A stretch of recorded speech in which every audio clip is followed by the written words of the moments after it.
After you separate your cheese curds from your lactis bacillus, or lactic acid bacteria, you're ready for the cheese making process.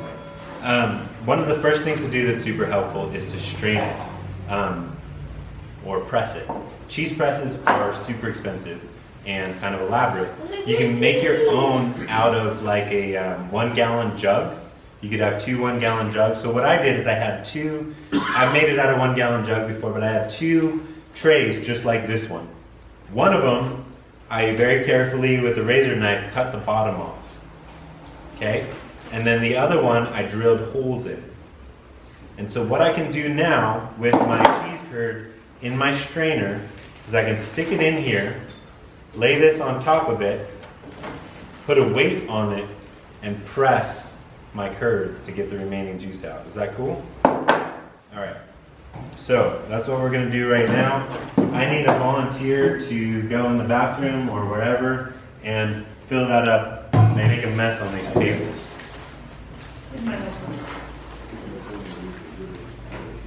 Oh, I haven't really strained this one.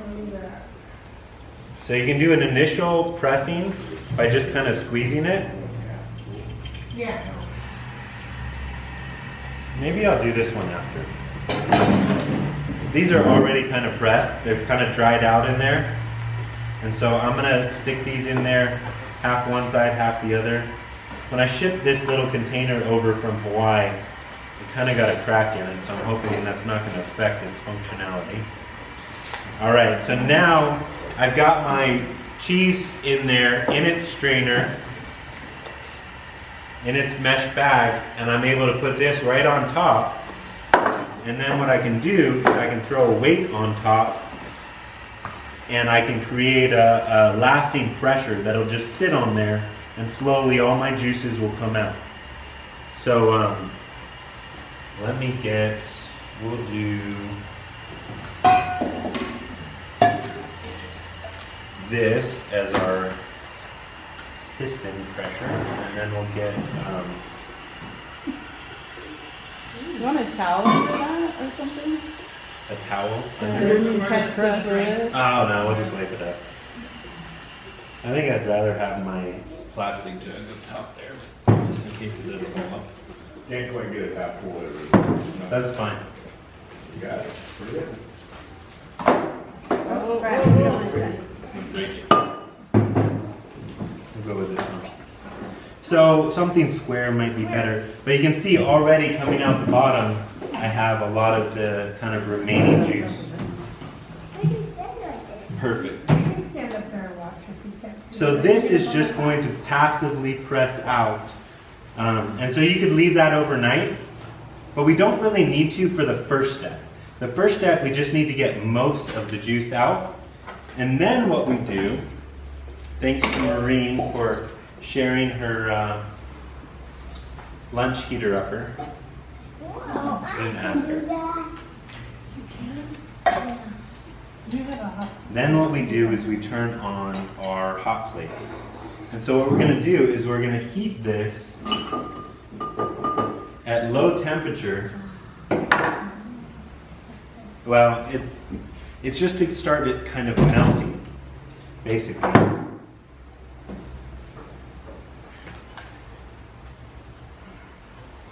So we take our cheese curds. Now you see it's kind of crumbly. a lot of the juice got pressed out. If you want to make a softer cheese, you could leave a little more of the L.A.B. And not press it as much, and that L.A.B. will kind of work on it. There's a lot of really cool processes to cheese making and various things you can do to make different types of cheese. Most of them include an inoculant. Like you have to buy these different things to do this process. You don't need all of that to make cheese. You can make a simple cheese, but if you want to create a cheese with a rind, you're going to have to buy this special spore that makes a rind and all these different things. But this, once we get it heated, it kind of melts, kind of like you would kind of melt butter. You know, it has a similar effect.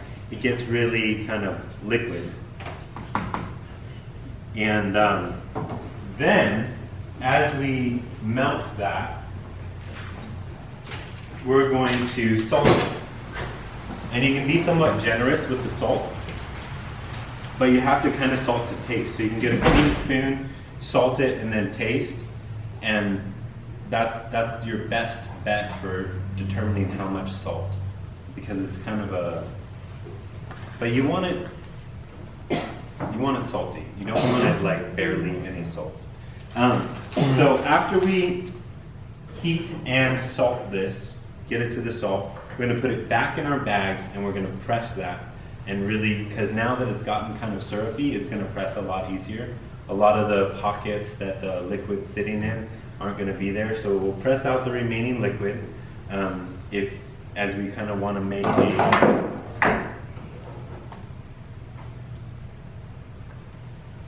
I'm going to make a mess, I don't mind. I probably could have used less of this.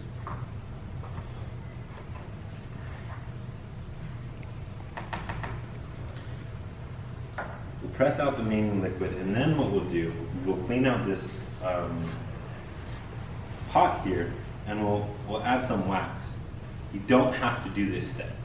Once you press it, and it's in that nice square, you could just take it, wrap it in a paper towel, stick it in your fridge, and eat it over the next week, you know, or two, and it'll be great. It's really tasty, and it's a cheese. You'll be able to cut it, you know, and use it in that form. Sorry, I should just dump some of this out right now. It'll be much easier to manage. You were gonna flavor it when you added. So you flavor it in this process, at this point. So right now would be a good time to flavor it. So just be careful. Find out what things are good to flavor cheese in. I really caution you about using any onion or garlic. Just be careful. Find out somebody that's doing that in a way that makes it good, because done the wrong way, onions and garlic and cheese can be really funky. Just word to the wise.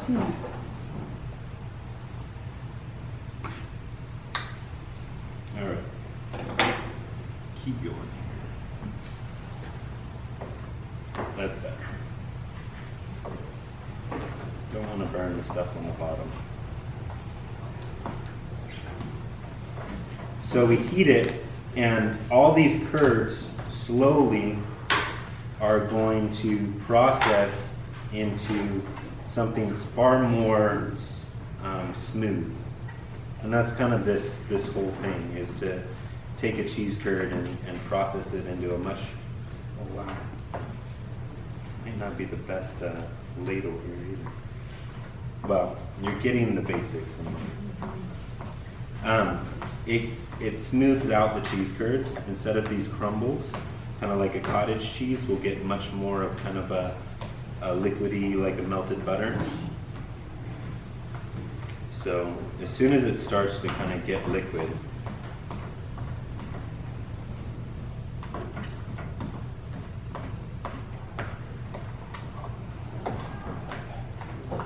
we're going to add our salt.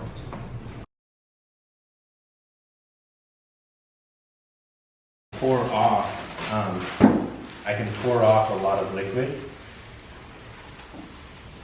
just by heating this. See that?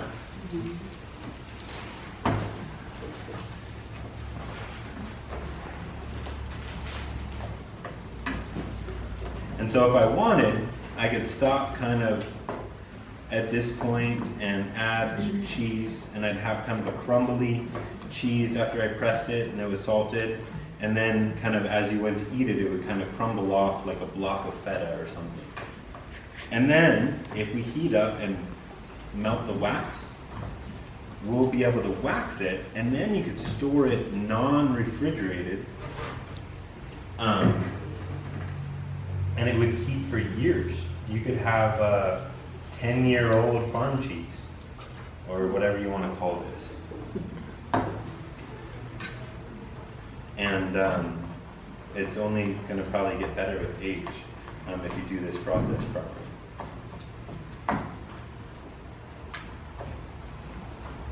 You need a designated can for the wax? Yes, so I asked somebody, kindly brought this pot, never to receive it back again. So when the thrift stores come in really handy. Yep, exactly. Really old, nasty looking pots. I'll ready just to use it wax. for Or go batiking. Yeah. You Get just one use, from the art center. yeah, just get a, you got a wax batiking pot now. So can you use this liquid for garden or whatever too, like you did before? So this has been heated. I don't know what kind of quality it'll have, if it's Okay. died a little bit in that heating process, but yeah, you can definitely throw it out for the plants. But I wouldn't necessarily rely on it as your most potent input. Okay, now it's slowly starting to melt. Getting kind of a melty feel to it. To make up a word there. And I've poured off a good amount of liquid that with that pressing didn't easily come. But now we can kind of begin the salting process as this continues to kind of melt down. It is getting much more kind of a gooey feel. Okay, I'm going to turn it down to low so that I can add the salt without burning it as I stop turning it. What you don't want to do is you don't want to superheat this early, or you'll kind of like bake it, so to speak, or you'll kind of, yeah, it'll ruin it if you heat it super hot, super fast. You can slowly heat it, and so I have it down to low right now. I'm going to turn it down to warm, and I'm going to start to stir in some salt. So for this amount, I'm going to use about a small palm of my hand full. I have big hands, so that might be more for you. So I'm going to start with that. I know that seems like a lot if I were making like a dish to eat, but this is different than a dish to eat. This is something that the salt helps to not only flavor it, but it also helps to preserve it from going off into kind of continuing to rot, so to speak. It's not only in this process a flavoring, it's also a preservative. Does that make sense? It isolates the water molecules that would be available to these microbes in a chemical bond so that their environment no longer is a water-rich environment because they need water to do all their processes. So now it's kind of a conglomeration, you see? It's kind of melted together. It's kind of like melted cheese, like I might do for a macaroni and cheese fondue.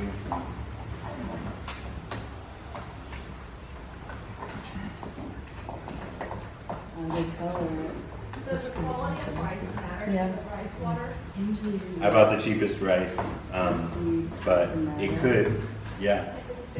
it's not just like. Yeah, I would, I mean, if you're gonna eat it, doing organic stuff so that you don't have junk in your process, I think is a really smart thing. All right, so I'm content with where it's at right now. it's cooked down into, oh, some of the stuff that was in my ladle wasn't cooked. Oh well. It's cooked down, settled down into a conglomeration. You see that? Kind of a cheesy mass. Putty, yeah. Play-Doh. All right, so now I can take my strainer here. Ooh, I hope I don't hurt that. Dump it back in.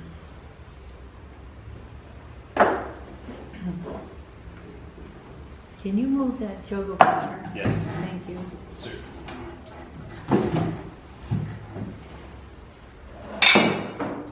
So I've just dumped my now processed curd, salted. I could have used more salt, believe it or not.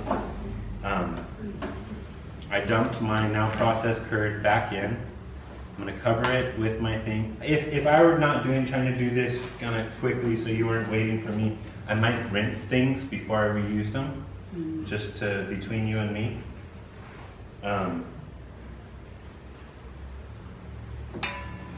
So now what I can do, and this is a kind of small amount for this size press. An ideal for this size press might be something like a 1 gallon jug that I cut off the bottom and then used and then cut off it. So I create a cylinder out of like a 1 gallon jug. So this press is pretty ideal for like 2 gallons worth of cheese curd. Like if I was using all of that. I need to center my curd so it doesn't get all crooked on me.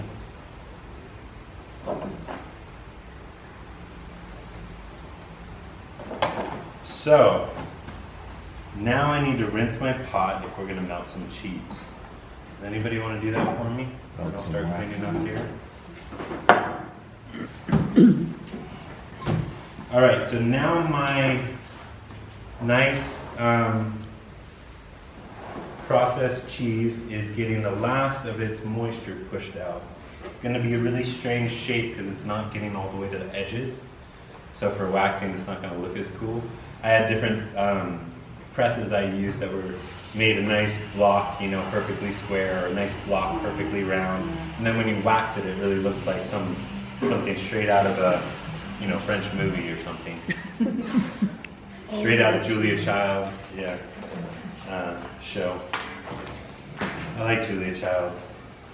I have her DVDs, and one of the DVDs, she starts the thing, and she has like 3 butcher knives in each hand, and this fish that's this big, and she's, you know, been drinking her sherry, and she's like, "Now it's time to cook fish!" You know, she's like,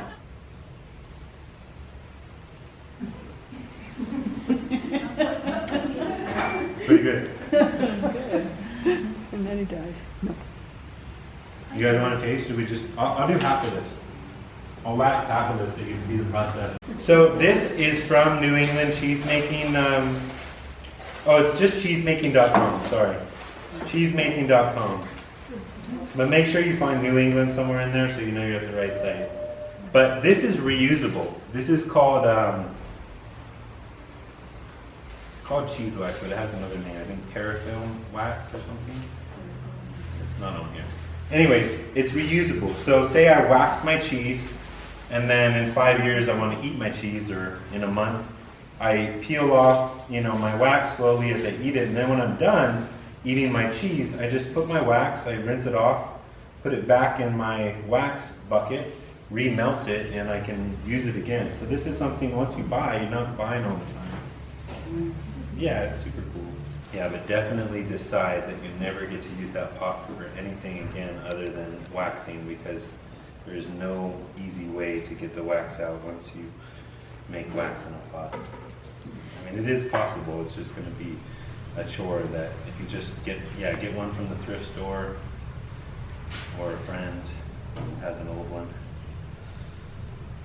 How long do you usually do your final pressing? Again, it's kind of, so it affects how the cheese turns out. There's not necessarily like this is right and this is wrong. If you press it less, you'll have a slightly wetter or softer cheese. Press it longer, you'll have more of a firm, oh my goodness, you'll have more of a firm, hard cheese. So there's not like a straight, only one right answer to that. Does that make sense? Or is that confusing? Very important. Overheat or heat your wax too fast, it will explode. Slow heat. Oh. Slow, low, and steady. Don't throw it in there and heat it as fast as you can, as hot as you can. It will not go well. Don't microwave it. Don't microwave it. It's all wax. That would be an exact demonstration of knowledge over wisdom. Yeah, we're always, especially in America, looking for ways to do it easier. Some things just need time and care. All right, so nice and low here. Don't blow up. All right, once you heat and season and do the second press on your cheese, go ahead and throw it in the fridge for a while so it gets nice and cool. That'll make this next step of waxing go a lot easier, as the wax will set up right away. This would firm up right away, the wax. And so that's another reason to kind of have a cool cheese. But what I'm going to do, I usually have to put a few layers. You can dip it, it's just really hard to hold the cheese and dip it. So I'm just dolloping on.